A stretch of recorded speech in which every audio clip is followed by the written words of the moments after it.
Hey guys, today we are going to be reviewing Epigone by Wilderun, and this is the most recent album from the Boston-based progressive metal slash death metal, melodic death metal, folk metal, a lot of different metal band. And they've done some interesting stuff in the past from what I've heard, but the only other album I've listened to them was, I believe it was 2019's Veil of Imagination, but I liked Veil of Imagination. I never actually wrote down my opinions on it or anything like that because that was before I started reviewing stuff. But I quite liked Veil of Imagination. I thought it was very good. I thought it was very well performed, and it was a very interesting album that managed to keep my attention, even though it could be considered, pretentious by some. But I think it was actually very good. So I was actually pretty excited when I finally heard the news about Epigone and got around to listening to it. But I wasn't disappointed, I'm not gonna lie. Instrumentally, Epigone is about what you would expect, and what you would expect is pretty much greatness. I mean, the musicianship that is demonstrated here is actually pretty fantastic in its complexity. Again, it is a sort of acquired taste if you don't like very drawn out 10-minute long songs that are 90% instrumental, then you probably won't like this because that is a good portion of the album. But if you do like that, then this is a very good album for you to check out. Guitarists Wayne Ingram and Evan Anderson Berry are two very standout members of the band here, in my opinion. Tracks like Distraction 2 and Identifier are particular moments where they really shine as guitarists.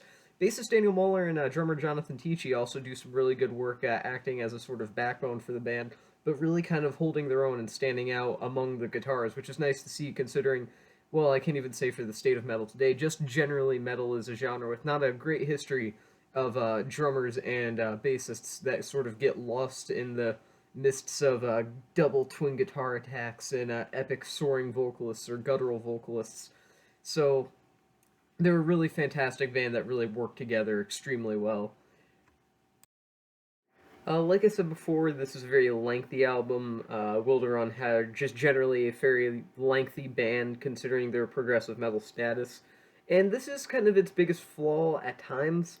I mean, this entire record goes on for a very intimidating and verging on tedious length of over an hour, and several otherwise really great songs are kind of held back slightly by their length. They're not ruined, but I think the best example of this is actually the longest song on the album, Wool Gatherer, and that goes on for a little over 14 minutes. And the first 7 or 8 minutes are really great, but by the time things are over, I can't help but be a little relieved that things are done and we can move on to the next song, which I guess is to be sort of expected with that kind of length. But still, there are a couple other tracks like that that kind of go on to the double digits of minutes that could have just been cut down.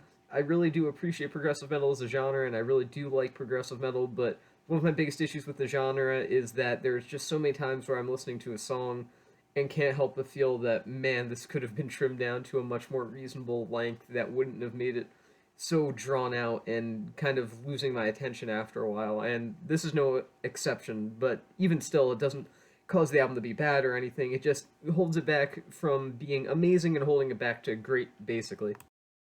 Going back to the members of the band, Evan Anderson Berry, who I mentioned before, along with Wayne Ingram as one of their guitarists, is also their vocalist, and Berry is actually incredibly impressive as a vocalist.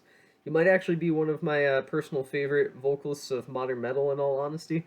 I mean, just listening to tracks like A Distraction 1 and Passenger are just great examples of his just really amazing range. I mean, like I said before at the beginning of this review, this is sort of progressive metal, progressive folk, death metal, all sort of in one cluster of an hour long album.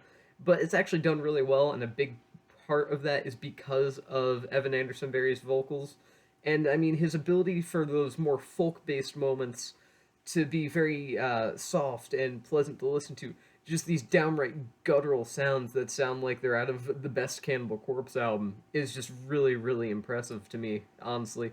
And I know that there's other vocalists that are able to achieve the same thing, but I do really feel that while other vocalists use that as sort of a demonstrating their own vocal range, Barry's vocals kind of hold this album together and take all these different concepts that Epigone is trying to work around and sort of mesh together, and Barry's vocals are kind of what holds all those together. If it weren't for his vocals, I don't know if the folk mixed with the death mixed with the progressive would have really worked as well as it does, but here we are with Epigone actually working surprisingly well considering what it is, and yeah, Barry's vocals do contribute greatly to that. Like I said before, Epigone is an album that mixes together a lot of different styles, and more often than not, Wilderun are successful here. I mean, even tracks like Exhaler, which is almost just completely straight up folk, progressive folk, actually work pretty well, even though they're not highlights. I think the most metal moments are the highlights on Epigone. But there are moments where the band do become too ambitious here. Ironically enough, the song Ambition is actually a little too ambitious, which is an ambient track that acts as sort of a bridge between the first half and the second half of the album. And I get what they were going for, and I think it's an interesting concept having an ambient track in between all this folk and progressive and death metal. But it just doesn't really work, and it feels kind of pointless.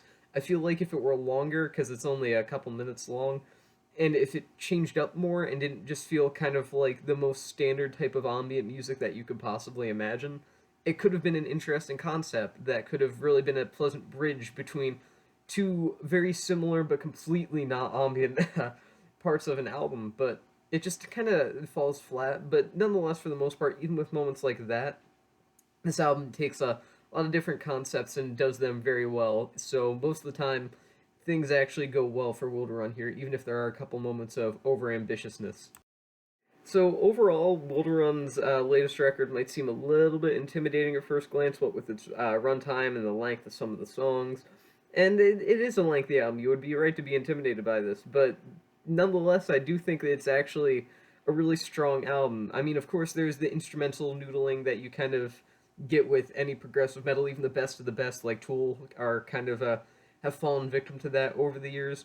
But if you manage to live with that, there's actually some great content here that is kind of almost cinematic at times. It builds a really great atmosphere if you listen to the thing in one sitting, which I really recommend you do.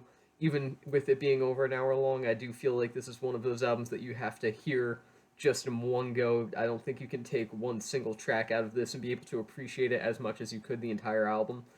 But nonetheless, even with the long run time, I listened to this. This is actually a really great album. Maybe not the greatest of the first half of 2022, but definitely a contender for what will end up being one of the most consistent. Maybe, of course, we still have months to go, but nonetheless, this is at least for January, um, one of the most consistent albums of metal this year so far.